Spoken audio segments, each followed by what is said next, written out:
Assalamualaikum warahmatullahi wabarakatuh. Perkenalkan, nama saya Muhammad Ghazali Wahid. Saya dari kelompok 16. Di sini saya akan menjelaskan panduan uji Kruskal-Wallis dengan SPSS. Oke, pertama-tama kita masuk ke konsep dasar uji Kruskal-Wallis. Itu ada tiga. Yang pertama, uji Kruskal-Wallis adalah bagian dari statistik non-parametrics.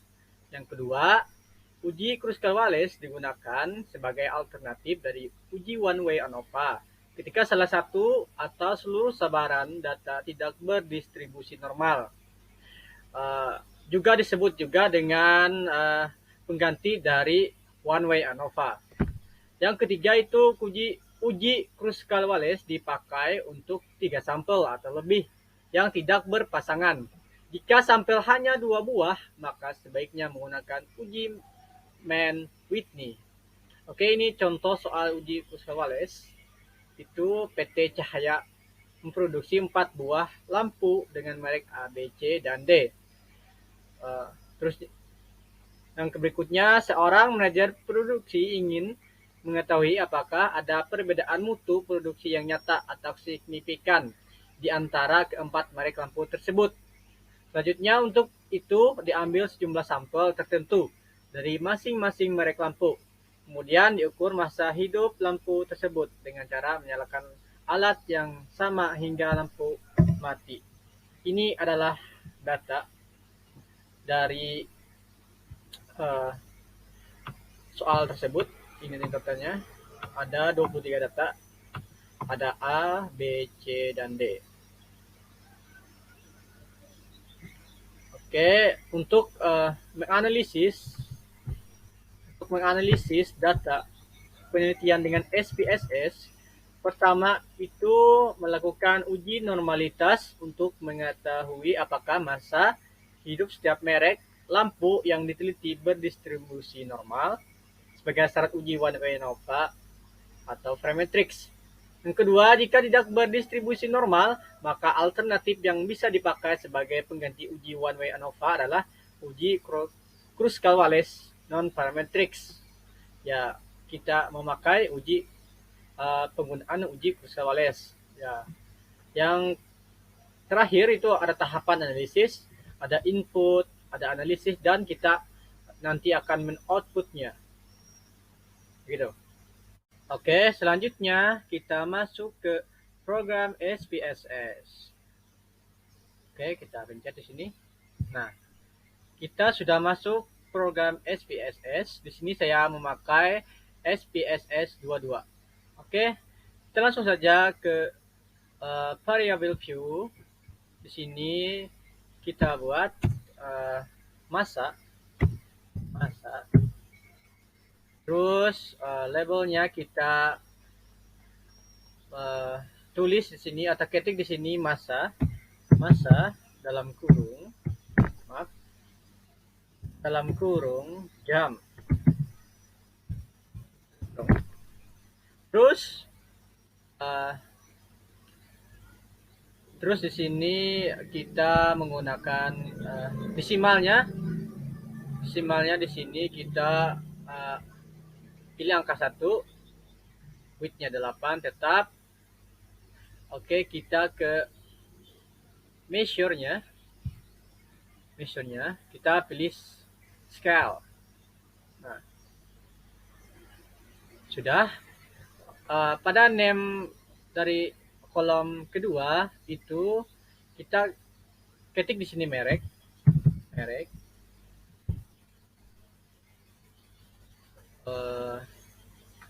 Selanjutnya di labelnya kita cantumkan di sini merek lampu.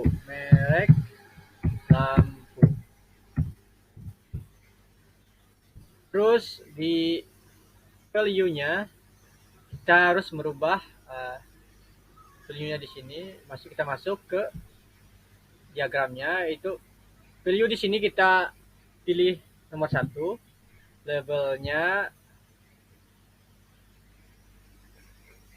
labelnya ini merek A.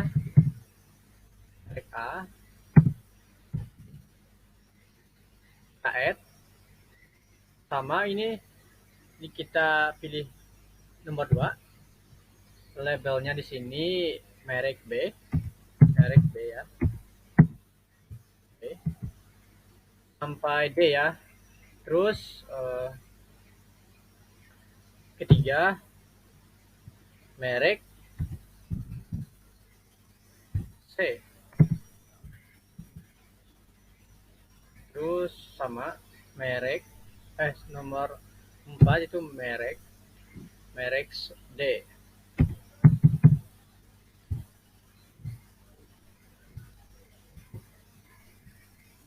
Nah, sudah. Terus kita add, terus kita tekan OK. Nah, ini sudah ya. Desimalnya di sini kita pilih angka 0 saja. Kenapa desimalnya di sini angka 1? Karena ada angka di belakang koma. Nah, ini kan ada angka di belakang koma. Terus kita SPSS lagi. Width-nya di sini kita pilih angka 1. Nah, angka 1. Terus measure-nya di sini kita pilih scale. Nah, sudah kan? Terus kita ke data view-nya. Nah, di sini ada terdapat di kolom variabelnya itu tercantum nama, masa, dan merek. Nah, terus kita sudah mendapatkan nama variabelnya, kita salin deh angka skor dari soalnya. Nah, sini dari Excel. Masa jamnya di sini kita langsung saja blok sampai habis, sampai nomor terakhir, sampai nomor 23. Terus kita copy, sudah. Terus kita ke SPSS-nya. Terus kita paste di sini. Boom. Nah, untuk variabel merek ini kita juga mempaste dari Excel juga. Nah, kita pilih di kolom Excel ini kode merek, kita blok semua, terus kita paste, terus kita ke SPSS, kita copy di Excel, terus kita paste di SPSS. Boom. Nah, sudah kan? Ini adalah skor dari soal yang tadi ya. Nah, oke, tadi ya teman-teman adalah proses penginputan data. Nah, kita akan setelah menginput data, kita akan menganalisis dengan menguji Kruskal-Wallis. Untuk menguji Kruskal-Wallis itu pertama-tama kita harus uji normalitas terlebih dahulu. Untuk menguji normalitas itu kita ke atas pilih analyze di sini. Kita pilih descriptive statistic. Terus kita pilih explore. Nah, di sini terdapat ada dua ya, masa jam, merek lampu. Kita sudah di explore. Untuk masa jam ini kita pindahkan ke dependent list. Untuk merek lampu kita pindahkan ke factor list. Ini sudah ya. Terus kita ke plots. Kita ke plots. Kita centang normality plots with test. Terus kita continue. Ini tidak usah di otak-atik lagi ya. Terus kita pilih continue. Terus kita pilih OK.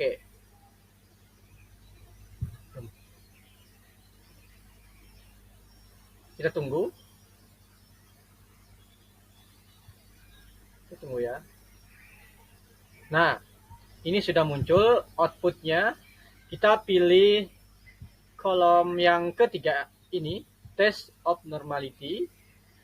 Nah, untuk membaca test of normality ini, kita harus membacanya dari Shapiro-Wilk ini. Kenapa kita pilih Shapiro-Wilk? Karena sampelnya di sini tidak melebihi dari 50. Kalau kurang dari 50 sampel, kita menggunakan yang namanya Shapiro-Wilk ini ya. Kalau lebih dari 50, kita memakai Kolmogorov-Smirnov ini. Ya, kita akan membaca dari output ini. Untuk membaca output ini adalah kita mengambil dasar keputusan uji normalitas. Oke, jika nilai signifikansinya 0,05, maka data berdistribusi normal. Jika nilai signifikansinya kurang dari 0,05, maka data tidak berdistribusi normal. Oke, kita lihat outputnya lagi. Kita lihat output ke Shapiro-Wilk. Nah, signifikansinya ini dari merek A ya, merek A ini terdapat 0,035. Untuk merek B, oh ya, merek A itu berdistribusi normal ya, karena melebihi dari 0,05. Kalau merek B ini 0,01, tidak berdistribusi normal karena kurang dari 0,01. Untuk merek C ini berdistribusi normal karena poinnya di sini 1,160. Untuk merek D juga berdistribusi normal karena lebih dari 0,05 991. Nah, karena merek di sini tidak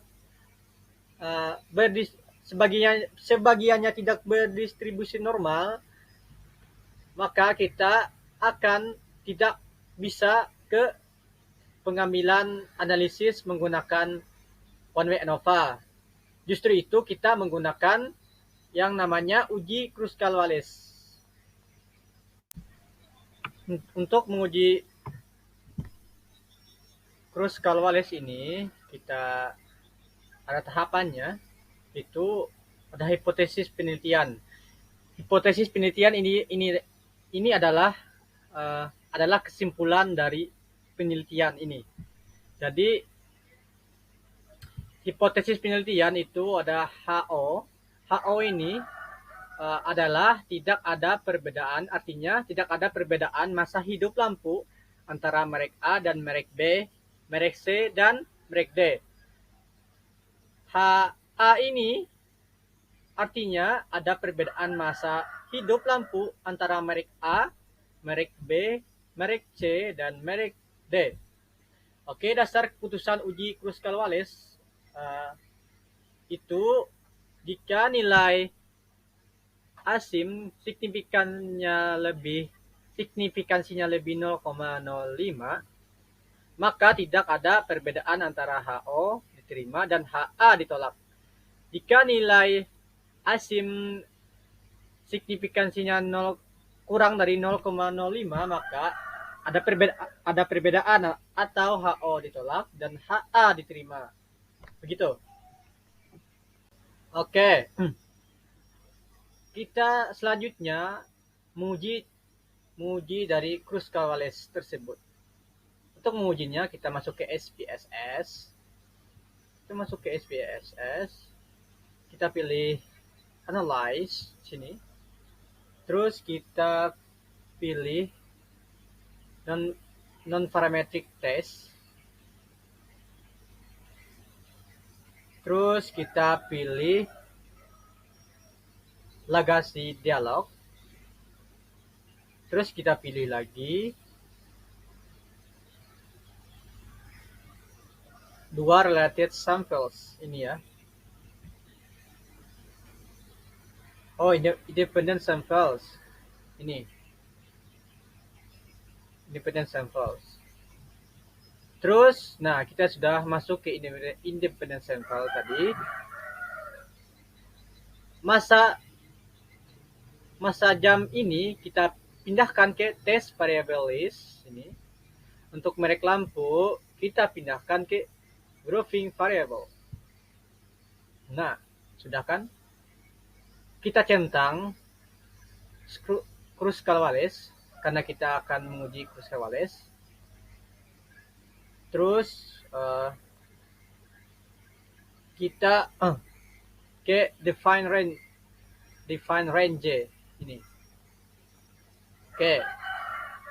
Ini kita ketik di sini 1, minimumnya 1, maksimumnya 4 karena kita menguji 4-4-nya. Terus beri continue. Sudah. Terus kita pilih OK. Nah, kita tunggu. Nah, ini adalah uji Kruskal-Wallis test ini. Untuk kita masuk ke output sudah. Output Kruskal-Wallis. Untuk membacanya kita ke Word dulu, membaca panduannya. Untuk mengambil dasar keputusan uji Kruskal-Wallis, jika nilai asim signifikansinya lebih 0,05 maka tidak ada perbedaan antara HO diterima dan HA ditolak. Jika nilai asim signifikansinya kurang dari 0,05 maka ada perbedaan atau HO ditolak, HA diterima. Oke, kita akan membaca dari output tersebut di SPSS. Nah, ini asim signifikansi 0,005. Nah, berarti tes Kruskal-Wallis ini adalah kita mengambil dasar keputusannya itu, maka 0,005 kan di asimnya tadi. Oleh karena itu kita ambil keputusannya jika nilai asim 0,0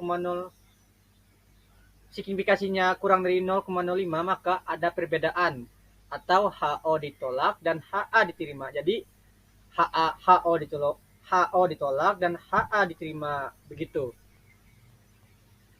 Itu ya untuk uji tes Kruskal-Wallis. Semoga teman-teman bisa memahaminya. Kurang lebihnya saya mohon maaf. Assalamualaikum warahmatullahi wabarakatuh. Dan semangat belajar ya.